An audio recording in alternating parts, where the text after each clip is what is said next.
Hi friends, உங்க எல்லாருக்கும் என்னுடைய அன்பான வணக்கம். இது ஷர்மிளா பிராங்கோவின் விழியில் விழுந்த மலரே நாவல் பகுதி 7. வாசிப்பது ஷர்மிளா பிராங்கோ. வாங்க ஃப்ரெண்ட்ஸ், தொடர்ந்து கதையை கேட்கலாம். அன்று ஒரு ஞாயிற்றுக்கிழமை மலரும் மந்தாரையும் அருகில் இருக்கும் மைதானத்தில் தங்கள் தோழிகளோடும் நண்பர்களோடும் விளையாட சென்று விட்டனர். மந்தாரை தன் தோழிகளோடு அமர்ந்து பல்லாங்குழி ஆடிக்கொண்டிருக்க, மலர் அவளது தோழிகளோடு ஒளிந்து விளையாடி கொண்டிருந்தாள். யார் கண்ணிலும் சிக்கக்கூடாது என்பதற்காக மைதானத்தையும் தாண்டி ஓடிய மலர் அங்கிருந்த பெரிய புதருக்குள் மறைந்து அமர்ந்து கொண்டாள். ரவுடி தாவூத்தர் அவனது கூட்டாளிகளோடு அந்த ஏரியாவுக்குள் நுழைந்திருப்பதாக ஒரு செய்தி பரவ பெரியவர்கள் ஓடி வந்து தங்கள் பிள்ளைகளை அழைத்துக் கொண்டு வீட்டிற்குள் சென்று ஜன்னல் கதவு அனைத்தையும் சாத்தி கொண்டனர். அந்த ஏரியாவில் அசிஸ்டன்ட் கமிஷனர் ஒருவர் இருந்தும் கூட ரவுடி தாவூத்தருக்கு எந்த பயமும் இல்லை. பெண்களை தேடிதான் அவன் இப்படி அடிக்கடி ஊருக்குள் வருவான். சிறுமிகளை கூட விட்டு வைப்பதில்லை. யார் கண்ணில் சிக்கினாலும் அவர்களை தூக்கி சென்று விடுவார்கள். அவனுக்கு எதிராக ஒருவரும் சாட்சி கூறாததால் இன்று வரை அவன் தண்டிக்கப்படவும் இல்லை. மலரையும் மந்தாரையையும் தேடி வந்த அம்மா மந்தாரை மட்டும் மைதானத்தில் அமர்ந்து விளையாடுவதை கண்டு, மலர் எங்கடி என்று கேட்டார். தெரியலம்மா, இங்கதான் விளையாடிட்டு இருந்தா. சரி, நீ வீட்டுக்குள்ள போய் கதவை சாத்திக்க, நான் அவளை தேடி கூட்டிட்டு வரேன் என்று கூறி அம்மா மந்தாரையை வீட்டிற்கு அனுப்பிவிட்டு மலரை தேடி ஓடினார். வெளியே நடந்தேறி கொண்டிருக்கும் எதையும் அறியாது அந்த புதருக்குள் மிகவும் பத்திரமாக ஒளிந்திருந்தாள் மலர். அப்போதுதான் அது வழியாக கல்லூரி முடிந்து பக்கத்து வீட்டு கோயில் நடந்து வருவதை மலர் கண்டாள். ஆனால் அடுத்த நொடி பாய்ந்து வந்த அந்த ஜீப்பில் இருந்து இறங்கிய தாவூத்தரின் ஆட்கள் கோயலை இழுத்து ஜீப்பில் போட்டு கொண்டு கிளம்பிவிட, பயந்து போன மலர் அந்த இடத்திலேயே பதுங்கி இருக்க, ஓடும் ஜீப்பில் இருந்து கீழே குதித்த கோயல் தன் மானத்தை காத்து கொள்ள ஓட, ஜீப்பை நிறுத்திவிட்டு அந்த ரவுடிகளும் இறங்கி அவள் பின்னால் ஓடினர். ஆனால் எதிரே வந்த தாவூத்தரின் ஜீப்பின் முன்னால் வந்து குதித்து விட்டாள் கோயல். ஜீப்பை நிறுத்திவிட்டு துள்ளி இறங்கிய தாவூத்தர் ஒரு கோழி குஞ்சை தூக்கி செல்வது போல் கோயலை தூக்கி கொண்டு அந்த பெரிய புதருக்குள் சென்று மறைந்தான். தாவூத்தரின் ஆட்கள் அங்கு முழுவதும் காவல் நிற்க, மூச்சை பிடித்து கொண்டு மலர் அந்த புதருக்குள்ளேயே மறைந்திருந்தாள். கோயிலின் கதறலும் அழுகை சத்தமும் மலரின் செவியை எட்டி அவளை நடுங்க வைத்தது. தாவூத்தரை பற்றி அவளும் கேள்விப்பட்டிருக்கிறாள். இப்போது வெளியே வந்தால் தானும் அவர்களிடம் சிக்கிக் கொள்வோம் என்பதால் அங்கேயே அப்படியே அமர்ந்து விட்டாள். தன் வேலையை முடித்துக் கொண்டு தாவூத்தர் கிளம்பிவிட்டான். அவனுக்கு பின்னால் அங்கு காவல் நின்று கொண்டிருந்த ஒவ்வொருவராக தங்கள் காம பசியை தீர்த்து கொண்டு சென்றுவிட, கோயிலின் அழுகை சத்தம் நின்றே போனது.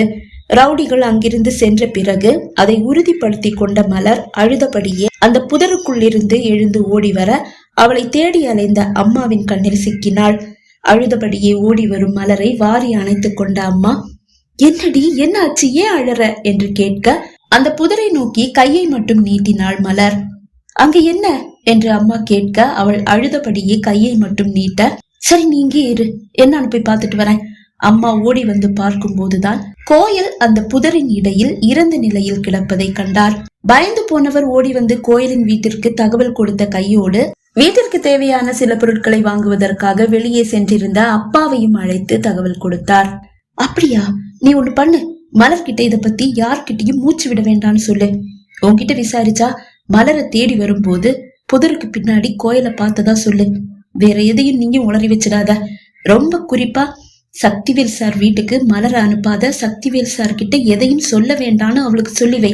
நான் சொன்னேன்னு சொல்லு. நான் இதோ கொஞ்ச நேரத்துல வந்துடுறேன். சரிங்க என்று கூறி அழைப்பை துண்டித்த அம்மா மலரை அழைத்து தன் அருகில் அமர்த்தி, இங்க பாரு மலர், கோயில் அக்காவை நீ பார்த்ததையோ அந்த ரவுடி தாவூத்தரையும் ஆட்களையும் பார்த்ததையோ பத்தி யார்கிட்டயும் மூச்சு விடக்கூடாது. ரொம்ப குறிப்பா சக்திவேல் அங்கிள் கிட்ட சொல்லவே கூடாது, புரிஞ்சதா? இல்லம்மா, சக்திவேல் அங்கிள் கிட்ட நான் கண்டிப்பா சொல்லுவேன். அவர்தான் பெரிய போலீஸ் ஆபீசர் ஆச்சே. அந்த ரவுடிங்களை தூக்கிட்டு போய் ஷூட் பண்ணி கொல்லணும். அவனுங்க இனிமே யாரையும் இப்படி பண்ணக்கூடாது. பயந்து நடுங்கும் போதும் மலர் அப்படிதான் கூறினாள். இல்ல மலர், நீ அவனை காட்டி கொடுத்துட்டா கோயில் கிட்ட நடந்துகிட்ட மாதிரி உன்கிட்டயும் நடந்துப்பாம்மா. நான் செத்துடுவேன்னு பயப்படுறீங்களாமா? ஆமடி, உன்னை கொன்னுடுவான். சும்மா இல்லடி, உன்னை என்னென்ன செய்ய முடியுமோ அத்தனையும் செஞ்சு கொலை பண்ணுவான். இல்லம்மா, சக்திவேல் அங்கிள் ரொம்ப பவர்ஃபுல்லான போலீஸ் ஆபீசர். அவர் தான் அவனை பிடிச்சு ஜெயில போட்டுடுவாரே.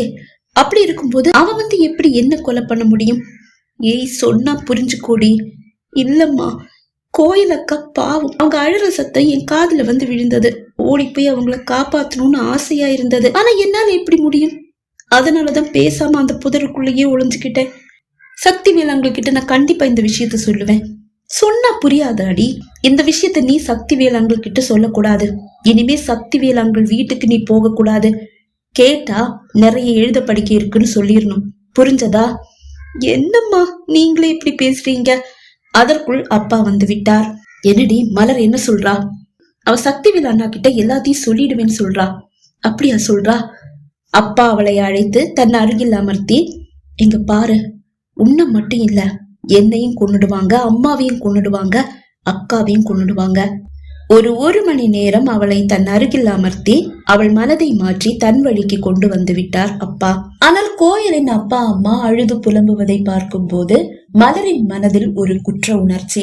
அவள் அனலில் விழுந்த புழுவாக துடித்துக் கொண்டே இருந்தாள். கோயலின் அழுகை சத்தமும் அவள் செவியில் அடிக்கடி ஒலித்து அவளை பாடாய்படுத்தியது. கோயலின் அப்பா அம்மாவுக்கு கோயல் ஒரே மகள். அவளது பிரிவு அவர்களை வாட்டி வதைக்க தங்கள் மகளின் மரணத்திற்கு நீதி வேண்டி காவல் நிலையம், நீதிமன்றம் என்று ஏறி இறங்கிக் கொண்டே இருந்தனர். போலீஸ் மலரின் அம்மாவை அழைத்து விசாரித்தது. என்னுடைய பொண்ணு கிரவுண்ட்ல விளையாட போயிருந்தா, அவளை காணோமேன்னு தேடி போகும்போதுதான் கோயல் அந்த புதருக்கு பின்னாடி அப்படி ஒரு நிலைமையில கிடக்கிறத நான் பார்த்தேன் என்றுதான் அவர் கூறினார். மலர் இப்போது அசிஸ்டன்ட் கமிஷனர் சக்திவேலின் வீட்டிற்கு செல்வதில்லை. அது ஏனோ அவர் மனதில் ஒரு நெருடலையும் சந்தேகத்தையும் ஏற்படுத்தியது. கோயலின் வழக்கு ஒரு அடி கூட நகராமல் அப்படியே நின்றுவிட விசாரணையை அசிஸ்டன்ட் கமிஷனர் சக்திவேலிடம் ஒப்படைப்பதாக செய்திகள் வெளியாக மலரின் அப்பா அம்மா பயந்து நடுங்க ஆரம்பித்து விட்டனர்.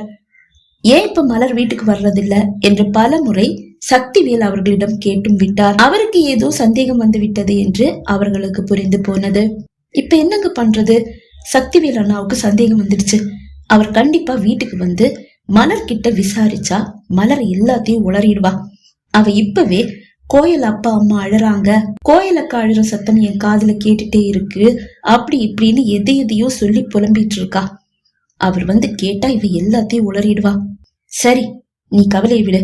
நான் என்னுடைய வேலையை ராஜினாமா பண்ணிடுறேன். நம்ம ஊருக்கே திரும்பி போயிடலாம். அண்ணனுங்க எல்லாம் விவசாயம் தானே பாக்குறாங்க.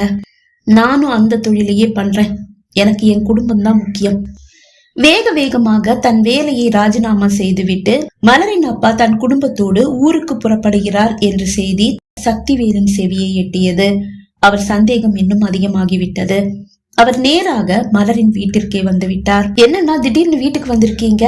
மலரின் அம்மா கேட்க, உனக்கு தெரிஞ்ச விஷயம் தானேம்மா, கோயிலோட கேஸ இப்ப நான் தான் விசாரிக்கிறேன். கேள்விப்பட்டேன்னா என்ன விசாரிக்கிறதுக்காக வந்தீங்களா? இல்லம்மா, மலரை விசாரிக்கிறதுக்காக வந்தேன். மலரையா? மலரை எதுக்கு நான் விசாரிக்கணும்? இல்லம்மா, நீ மலரை தேடி போகும்போது தானே கோயில அப்படி ஒரு நிலைமையில பார்த்ததா சொன்ன. ஆமா, ஆனா என் கூட மலர் இருக்கலன்னா அது சரியா இருக்கலாம். ஆனா மலர் ஒருவேளை கோயில் கிட்ட தப்பா நடந்துகிட்டு அவங்கள பார்த்திருக்கலாம் இல்லையா? ஐயோண்ணா, அப்படியெல்லாம் எதுவும் இல்ல. அப்படி ஏதாவது இருந்தா அவ என்கிட்ட சொல்லி இருக்க மாட்டாளா? உன்கிட்ட சொன்னாளா இல்லையான்னு எனக்கு எப்படிமா தெரியும்? நீ மலரை கூப்பிடு, நான் மலர்கிட்டயே பேசிக்கிறேன். மலரின் அம்மா தயங்க, நீங்க நாளைக்கே ஊருக்கு போறீங்களாமே? ஆமாண்ணா. ஏன், என்னாச்சு? பாரு, இங்க நல்ல வேலையில தானே இருக்காரு, அதை விட்டுட்டு ஏன் திடீர்னு ஊருக்கு? இந்த சூழல் எங்களுக்கு ஒத்துக்கல. நல்ல தூய்மையான காற்றை நாங்க ரொம்ப மிஸ் பண்றோம். அதனால ஊருக்கே போயிடலாம், விவசாய தொழிலையே பாத்துக்கலான்னு அவர் சொல்லிட்டாரு. சரி, நல்ல விஷயம்தான். மலரை கொஞ்சம் கூப்பிடு. அம்மா அறைக்குள் வந்து, மலர், இங்க பாரு, சக்திவேல் அவங்கள்கிட்ட எதையும் உளறி வச்சிடாத. அப்புறம் ஏன் உயிர் போயிடும், அப்பா உயிர், அக்கா உயிர் எல்லாமே போயிடும், ஞாபகம் வச்சுக்க என்று கூறிதான் அவளை அழைத்து வந்தார். ஆனால் சக்திவேலை கண்டதும் அவரை கட்டி கொண்டு அழுத மலர் அனைத்தையும் உளறிவிட்டாள். கோயில் அக்காவை கொலை பண்ணவங்கள சும்மா விடக்கூடாது அங்கிள். நீங்க அவங்கள நடு ரோட்ல நிக்க வச்சு ஷூட் பண்ணணும். அக்கா அழுற சத்தம் இப்பவும் என் காதுல கேட்டுட்டே இருக்கு என்று கூற, அதை கேட்டபடியே வீட்டிற்குள் வந்த அப்பா திகைத்து போனார். அந்த தாவூத்தருக்கு எதிரா யாருமே சாட்சி சொல்லல. ஒரு சாட்சி இருந்தா இதுக்கு முன்னாடியே நான் அவனை கைது பண்ணிருப்பேன். இப்ப நீ இருக்க, நீ போதுமா, நான் அவனை அரெஸ்ட் பண்ணி உள்ள தள்ளுறேன். அப்புறம் இன்னொரு விஷயம், எக்காரணத்தை கொண்டும் அப்பா அம்மாவே பொய் சொன்னாலும் பொய்ய மட்டும் சொல்லக்கூடாது. உண்மையை மட்டும்தான் நீ கோர்ட்ல சொல்லணும். நீ சொல்ற அந்த உண்மையில எத்தனையோ பேருடைய உயிர் காப்பாத்தப்படும். புரியுதா? புரியுது அங்கிள், எனக்கு புரியுது. ஆனா அப்பா அம்மாவுக்கு தான் எதுவும் புரியல. சரிம்மா, நான் இப்பவே போய் அவனை அரெஸ்ட் பண்ணி உள்ள தள்ளுறேன் என்று கூறிய சக்திவேல் மலரின் அப்பா அம்மாவை பார்த்தார். இந்த சின்ன குழந்தைக்கு இருக்கிற தைரியம் கூட உங்களுக்கு இல்லாம போச்சே. உங்களை நினைச்சா எனக்கு வெக்கமா இருக்கு. சார், நீங்க சொல்லிட்டு போயிடுவீங்க. எங்களுக்கு ஏதாவது ஆபத்து வந்தா உங்களால அதை தடுக்க முடியுமா? கண்டிப்பா தடுப்பேன். மலர் சாட்சி சொல்ற வரைக்கும் நீங்க இந்த ஊரை விட்டு எங்கேயும் போக முடியாது. உங்களுக்கான பாதுகாப்பை நான் ஏற்பாடு பண்றேன் என்று கூறியதோடு மட்டுமல்லாமல் மலரை தன் பாதுகாப்பிலேயே தன்னுடனே வைத்துக் கொண்டார்.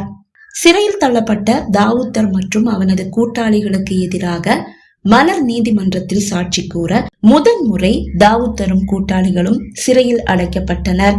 அந்த கோபம் அப்படியே மலர் மீது திரும்பியது. சிறையில் அடைக்கப்பட்ட மறுநாளை சிறையிலிருந்து எப்படியோ தப்பித்தவன் நேராக மலரின் பள்ளிக்குதான் வந்தான். மலர் அங்கு இல்லை என்று கண்டு அவளது வீட்டிற்கு விரைந்தான். மலரின் குடும்பம் அவசர அவசரமாக திருநெல்வேலி கிளம்பி கொண்டிருந்தது. திடீரென்று வீட்டிற்குள் புகுந்தவன் மலரை தூக்கி கொண்டு சென்றுவிட அப்போதுதான் அவன் சிறையிலிருந்து தப்பிய செய்தி அசிஸ்டன்ட் கமிஷனர் சக்திவேலுக்கு வந்தது. விரைந்து மலரின் வீட்டிற்கு வந்தவர் அவன் மலரை கடத்தி சென்று விட்டதை அறிந்து அவன் பின்னால் விரைந்தார். மலரை தன் இருப்பிடத்திற்கு கொண்டு வந்த தாவூத்தர் அவளை அடித்து உதைத்து சித்திரவதை செய்ய ஆரம்பித்தான். கன்னத்தில் அறைந்தான், எட்டி உதைத்தான், அவள் உடலில் கத்தியால் கிழித்தான். சிறு பிள்ளை என்று கூட பாராமல் கையில் கிடைத்ததை எல்லாம் எடுத்து அவளை அடித்தான். ஆனாலும் அவனது ஆத்திரம் அடங்கவில்லை. நான் இப்ப உன்னை கற்பழிச்சு கொலை பண்ண போறேன். அதுவும் அணு அணுவா சித்திரவதை பண்ணி கொலை பண்ண போறேன். உன்னுடைய மரணத்தை பார்த்து இனி யாரும் எனக்கு எதிராக சாட்சி சொல்ல கோர்ட்டு வாசல மிதிக்க கூடாது என்று கூறியவன் அவளது உடைகளை கத்தியால் கிழித்து அவள் உடல் முழுவதும் காயத்தை ஏற்படுத்தி உடைகளை பித்தெறிந்துவிட்டு அவளை தூக்கி கொண்டு வந்து படுக்கையில் போட்டு அவளிடம் தன் வீரத்தை காட்ட முயன்றான். முழு காவல் படையோடு அங்கு விரைந்து வந்த அசிஸ்டன்ட் கமிஷனர் சக்திவேல் அவன் காலில் ஷூட் செய்து வீழ்த்தி அவனை கைது செய்து இழுத்து சென்றதோடு மலரை உடனடியாக மருத்துவமனையில் கொண்டு வந்து சேர்த்தார்.